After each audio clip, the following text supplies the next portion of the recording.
So we're going to be looking at this document. It's a 2018 document from UNESCO, the International Technical Guidance on Sexuality Education, and there's a link to it there. We'll also have that link in the description. The reasons for these guidelines. So they did have an original document, an earlier one, and they have some revised evidence, I guess. We'll talk about that in a minute from a research perspective. And there was a study done, and we'll take a quick look at that. And then they wanted to, basically update this. They got this group called Advocates for Youth. We'll talk about them in a minute as well. And they had this advisory group, and again, we'll take a look at the advisory group. Now, the difference between the WHO guidelines and the UNESCO ones is that these are international. These are not just for Europe. And that's important, and we'll talk about that a bit more. So this is the reference document, and again, this is the research that was conducted. So this is the updated research that they refer to. This is the document. We'll have a link to it in the description. You can take a look at it. It goes through, it's a kind of a meta-analysis, which means you're taking a look at a whole range of other studies and kind of pulling them together. And I guess the kind of issue when I looked at this is really the coverage from a 5 to 8 year old perspective is extremely weak. There's only a very small number of studies that claim to cover that age group, and they're like a 5 to 19 kind of age group, and these are the kind of outcomes that they were looking for. And if you look at these outcomes and you look at them from the perspective of a child from 5 to 8 years of age, they're really not that applicable. Most of them aren't applicable at all. There's like maybe one or two you could say you might want to maybe have something. So really the applicability of the research to this age group, it just doesn't seem to be there. I don't think the evidence base is there for it. And I think when we get back to the conclusion at the end, I think one of the points that we'll be making is basically, I don't think the 5 to 8 age group should be included. Now, the WHO guidelines actually had a 0 to 4 age group included. So that was even worse from that perspective. But and this is a more recent document. So I don't think there was any evidence at all for them doing that in the WHO document. So Advocates for Youth. So who are Advocates for Youth? So Advocates for Youth are an aggressive activist group, LGBTQ activist group. And they've been involved in sexuality education in the US. And you can see this case here where they were talking to kids in a school, in grade school. So these are children that may be 10 or 11 years of age, about mutual masturbation. So what was that happening in that school? So there was a bit of an outrage. They got kicked out of the school. The parents weren't happy with this. And, they had also been saying in the last point there, teaching that the parents and the faith leaders in the community, they were biased in their sexual information. So they're kind of putting the children in the school against their parents and against their faith leaders. So Advocates for Youth did this critique. It's a tabletop review of the document. It doesn't really add an awful lot because these people, Advocates for Youth, as I said, are a lobbying activist organization. So the input they're going to give is what they want to give from their activist perspective. Why they were asked and why was nobody else asked to review the document, I don't know. Maybe there's some relationships there. These are the people involved who were not members of UNESCO. These are the people, non-members of UNESCO, who are involved in producing the document. Now, the difference in this one versus the WHO document is we don't have the same influence from Planned Parenthood or International Planned Parenthood. You don't have all the people from member associations that you had on the WHO document. So it would not have had the same influence on this document.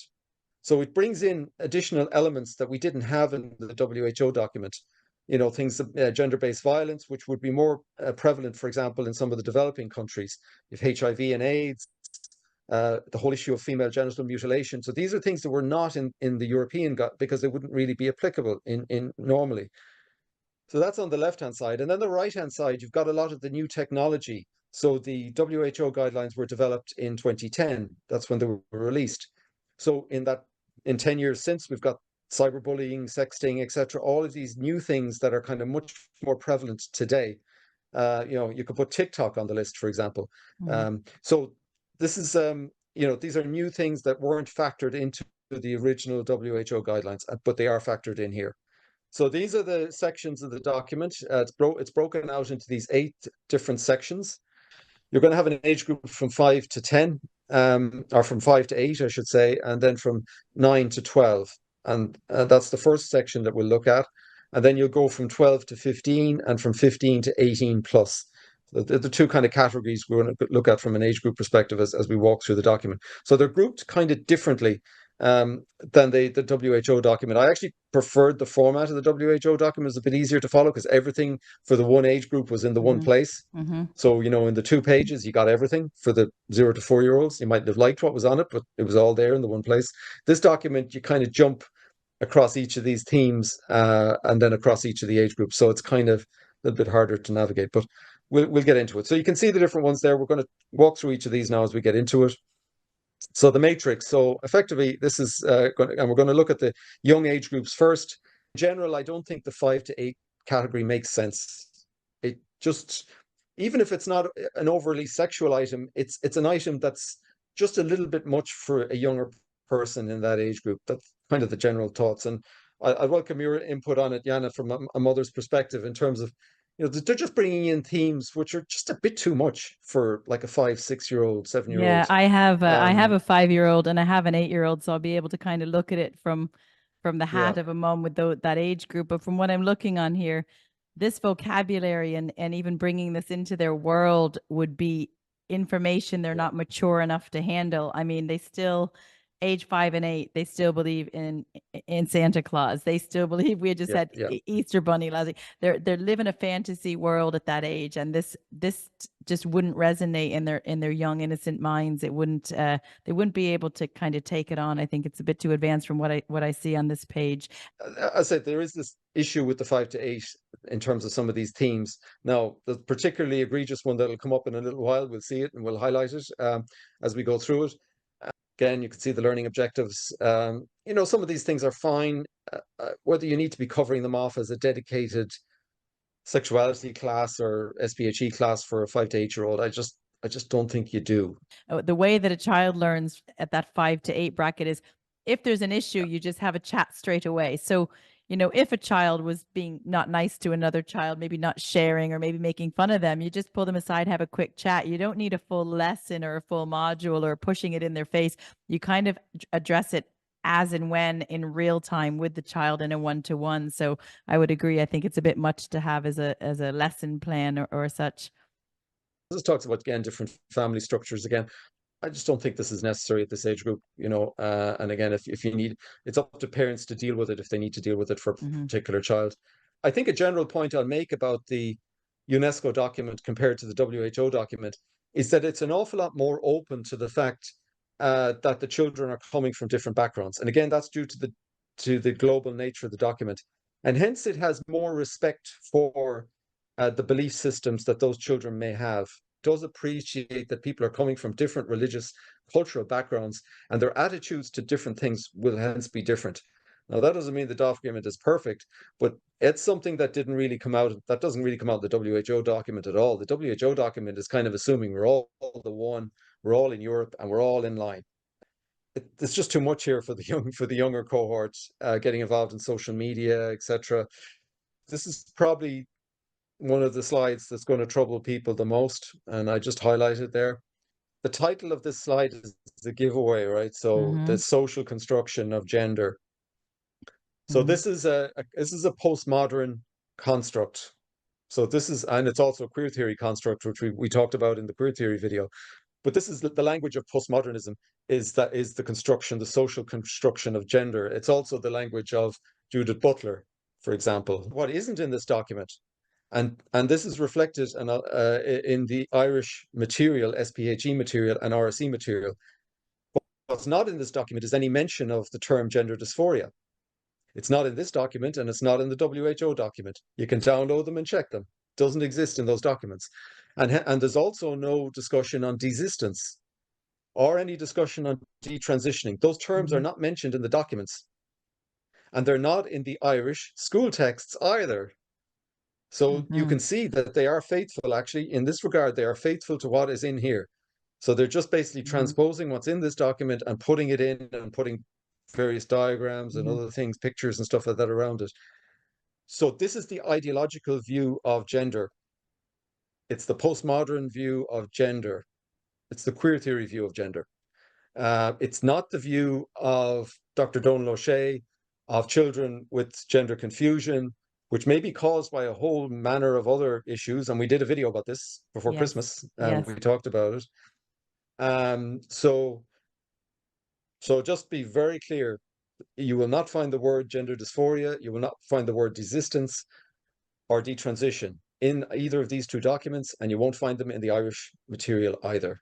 So the gender that kids are being taught taking in schools is only it's only putting it in a positive light without talking about some of the extreme risks, the regrets, the desisting, the detransitioning, the health problems, all that other risk that goes with it. We see today, this week, the CAS report. We can go into that another time, but it's very one-sided. That's a really good point. Kids are only seeing the one-sided, biased perspective on gender, not the dangerous and regretful side of it.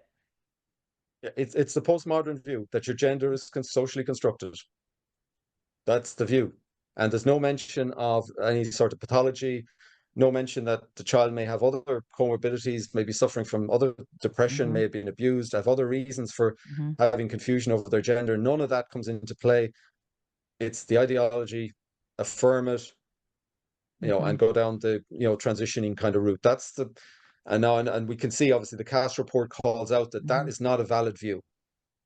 And so these documents right now are behind. They're not accurate in terms of reality. They never were, but I think we have an evidence base now that shows them that they absolutely aren't. So this is in here, and it's an integral part of both the WHO and this document. And we'll kind of get to it in the summary as well. So, so you can see it here. That's probably the most egregious section that you're going to find, certainly for the younger cohort, but it applies across the board, because you don't want any, this is not being honest about the whole situation of, gender confusion and children having issues with that and the reasons for that. So let's move on. So this is the bad section. So this is not one of the good ones. I wouldn't be talking about gender-based violence with a 5 to 8-year-old. No. It's just ridiculous, right? So, or even with the 9 to 12-year-old might be a bit much as well. But as I said, I do appreciate that in certain countries, there is a need to bring up certain topics earlier, but it wouldn't be in Ireland, I wouldn't have said. There is some stuff regarding bullying, etc. And obviously, but I think that can be handled separately, and I don't necessarily need a full curriculum to kind of cover that. There is a discussion on sexual abuse here, etc., on the right-hand side, as you kind of see. Again, talking about consent. Now, I just always get kind of worried when I hear a lot of discussion on the topic of consent for younger children in particular, because there is no consent. There's just no, you know what I mean? There isn't a notion of consent for a younger person, obviously. So there's no question of consent here. It's just a no. And I think on one document we reviewed last time, Eugene, maybe it was in the WHO one, it said, you don't always have to tell an adult if something feels right or doesn't feel right or something. So it's basically saying somebody could be being sexually abused. It's saying you don't always, if it feels okay, you don't always have to tell someone. But age 5 to 8, age 9 to 12, there's no consent, to your point. It's absolutely no. They're too young to consent to sexual activity at that age. Yeah, it's just, again, it's probably getting a bit overboard here. They're kind of preempting puberty here for the 9 to 12. I know when you get to 9 to 12, you are in a slightly different category, particularly when you get to 11 to 12, for example. So I can appreciate that. But yeah, there is no consent. So it's not a discussion. Internet, social media, again, you don't want to be exposing your 5 to 8-year-olds to any of that anyway. So they shouldn't be there. Again, it's fine. I can accept it for 9 to 12, perhaps. Then this whole media, I mean, you'll see this coming up in the curriculum, the whole kind of media aspect, and children learning about being able to handle themselves online, etc. Keep your children off the tablets, keep them off the video games. The stuff that's on there on TikTok is indoctrinating. They can get even porn on hardcore porn. I've seen myself on Twitter. It's allowed. YouTube, there's stuff out there. So I know it's really, really hard, parents. I know it's hard not to throw your kid a tablet, but the stuff on tablets, it's an open gate to pure sexualization and indoctrination. So it's absolutely lethal. talking about peer influence, again, like 5 to 8 year olds, just, it's crazy. I can, the right-hand side, I'm probably, you can debate some of the items on the right.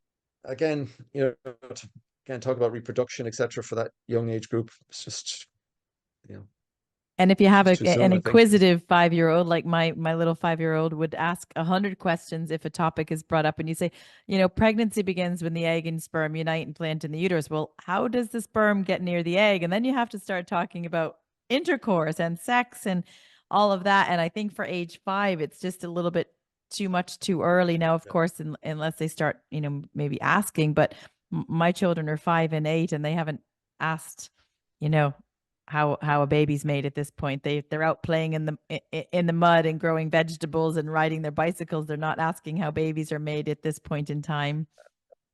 Again, a bit of an eye test here. Again, we're talking about puberty, etc. Which in the right-hand column is, it's fine in general. You're going to have to be covering that off here, so that's fine. But again, on the right-hand side, or the left-hand side, I should say, the 5 to 12 is just, I just don't think a lot of this we should be covering. What's in that 5 to 8 now is kind of like something from the WHO document. Yeah. Um, Enjoy their bodies, be close to others. And it's, I suppose on a standalone, if we hadn't seen all the other material, this wouldn't look yeah, as bad. But because we've seen what they want to teach age, 4 in the WHO document, and sex at age 9 and all of that, you think, oh, enjoy their bodies and be close to others. Your mind immediately goes to the other stuff you've seen. So yeah, it's it could be a it bit is. premature. It is, and I mean, if you look at the right-hand side here now, it's not so good on this particular one either. Again, it's getting into this more sex positive view, sexual from births, enjoying sexuality throughout your lifetime type thing. A Yeah, lot about sexual things and pleasure, and the sexual, like it says on bullet point 2 on the right yeah, hand side, describe ways that human beings feel pleasure, kissing, touching, caressing, sexual contact. Nowhere on any of these documents has it talked about these things are meant to happen when you're in a marriage or a committed long-term, relationship of trust. This is all about the sexual pleasure feeling and the consent, but it doesn't talk about in what I know. context those feelings should be had. This section I'm not comfortable with, to be honest, in this document, and even for the Age 9 to 5 12 to category. 8, people can show love for other people through touching and intimacy. So age 5 to learn about intimacy and touching. Intimacy shouldn't be for Yeah, yeah, age 5 to 8. yeah, yeah, yeah. It's so unfortunately, this document in this section, this particular section, is kind of aligning very closely with the WHO one. And that's a worry as Unfortunately, well. This goes back, if we just yeah, go back one on the top left. yeah, So I've just seen it now. State that people show love, care for other people in different ways, including kissing, hugging, touching, and sexual behaviors. So for a little 5-year-old mind, they might think, I can show love and that I care by sexual behaviors and touching. So if you tell a yeah, 5-year-old that that's how you show love, they love their mommy, they love their daddy, they yeah, love their sister, brother, neighbors, and their play date. So they learn, show yes, love through sexual behaviors and touching. That's in their yeah. mind.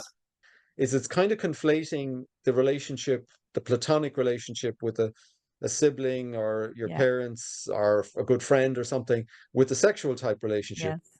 It's kind of blurring the lines between those, and that's a bad thing in this That's document. It's very also in the dangerous to WHO tell document. age 5 to Yeah, 8 that you show love through sexual behaviors and touching. Oh goodness, that's yeah, definitely yeah, a worry. yeah, yeah, It yeah. puts in no doubt in our minds the type of person that would have written this book to think that it's okay for kids to show love through sexual behaviors.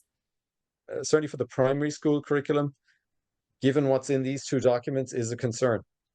That's kind of the younger age group. It's better than the WHO, but it still has its issues, particularly on the gender and sexuality aspects. I think is kind of the summary. Now let's get into the older age groups. I think in general, I have fewer issues here. Obviously, it inherits what went before it. So when we get into gender and all of Mhm. that, it inherits all of that, which is an issue. And it has the whole sex positive I think there is this general ethos is probably the issue in terms of sexuality. That's the ethos becomes more of the issue as you get older. Some of the actual factual content is fine. I don't have as many issues in this section. The And we age can of see the references consent to, in Ireland is what, 17. So you're already in the 15 to yeah, 18 section. You're already at that age of sexual consent. And I yeah. know the age is 17, but some kids are obviously with TikTok and everything else starting much earlier. We'll see things there. Gender identity again is referred to here. Some of these again people may not be comfortable with. Um, values that are different from your parents and guardians. I guess that's going to be the case in some cases. Social, cultural, religious factors. I mean, this is actually good in one sense, that they say this, on the left-hand side there. That they make acknowledge that there will be different views based Mhm. on your culture and your beliefs, etc. Yeah, that's fine. Like they're acknowledging that, which is good. We don't tend to see that elsewhere. This is the gender area that we saw before, talking about the gender identity and all that. Now it's talking about gender roles and norms, etc. Apart from the broader gender ideology being brought in here and not the full story being brought in, Mhm. as I mentioned, some of these other things are probably fine. Interesting. On the previous slide, it said something on the right-hand Yeah, side of the screen about it's important to challenge one's own and other gender biases. So it's in this document saying it's you can challenge your yeah, bias, but when it's teaching gender ideology that there are 100 genders and this, that, and the other, students aren't allowed to challenge it. So this is saying it's okay to challenge your own and other biases, but you can't yeah, challenge that there yeah. are only two sexes. So There's a level of social engineering going on here. So it's basically saying that this is the way it is, this is the way gender and everything is now, and you kind of have to put behind maybe your old views of all these things and get with the program, get with the new view, the new postmodern view of gender, because that's the new thing now, that's the way it is. mhm. There's a bit of that going on in in both documents, to be honest. So I term it as social engineering. Some people could term it as indoctrination. Consent. I suppose in the context of the older age group, it's less of an issue. But you're into a cohort of kids that are going to have social media, they're going to have phones, they're going to be accessing this stuff. I So think kids these days you're get going to their have to cover phones. it off. I know parents that have given their kids a smartphone, the latest new iPhone at age 10 and 11. I'm thinking, wow, they have an Yeah. open door to the entire world of all of the things that we're concerned about at age 10 and 11. I suppose there's a general kind of sex positive pleasure view in this document. Social health consequences, absolutely. It probably doesn't cover the aspect of emotional consequences. So long as you use protection and there's consent, that's it. And it kind of forgets about the emotional aspect and the emotional damage and pain that can come from that. So they don't really talk about that. And I don't Again, see we'll much cover on that. relationships. I see, even about the process of making decisions about sexual Yeah, behavior. It doesn't yeah, say anywhere you should be having sex with, when you're at that age of consent with someone that yeah, yeah, your yeah, lifelong partner, what have you. yeah, yeah. It's not putting it into the context of an actual relationship that you're maybe in at that Hmm. time where there's a level of Hmm. commitment, etc. That's getting into reproduction, etc. At this age group, it's fine. Not everyone is fertile. That's fine. That's understandable. So I talk about that. Sexual feelings, fantasies, desires, natural. Again, you're into the kind of what I call the Gail Rubin um, kind of outer circle. Uh, Sometimes you kind of get into that. Again, this goes back to the social engineering aspect, attempting to, I suppose, normalize certain sexual practices which historically people would have frowned upon and may even have certain health considerations, etc. as well, and which are now being normalized and being brought into the norm and being exposed to kids in school, even as part of the SPHE for the junior cycle. We've seen some stuff there. And again, it's kind of talking about this area. And again, I think people, you are talking about an older cohort here, but some of the messaging probably is not what a lot of parents might be comfortable with. Health risks, it's kind of an interesting one here in terms of the gaps between births, etc. It's kind of an interesting one to see. I wouldn't have seen that before. Talks about adoption. things that can help threaten a healthy pregnancy. I don't have particular issues with these things. So in general, this document isn't as bad as the WHO document. It doesn't have the 0 to 4. I think the 5 to 8 is not good. And there's certainly things in the 9 to 12 that wouldn't be great either. And when you get into the older age groups, it becomes more of an issue of ethos and, beliefs and, the gender stuff. They become more the main issues.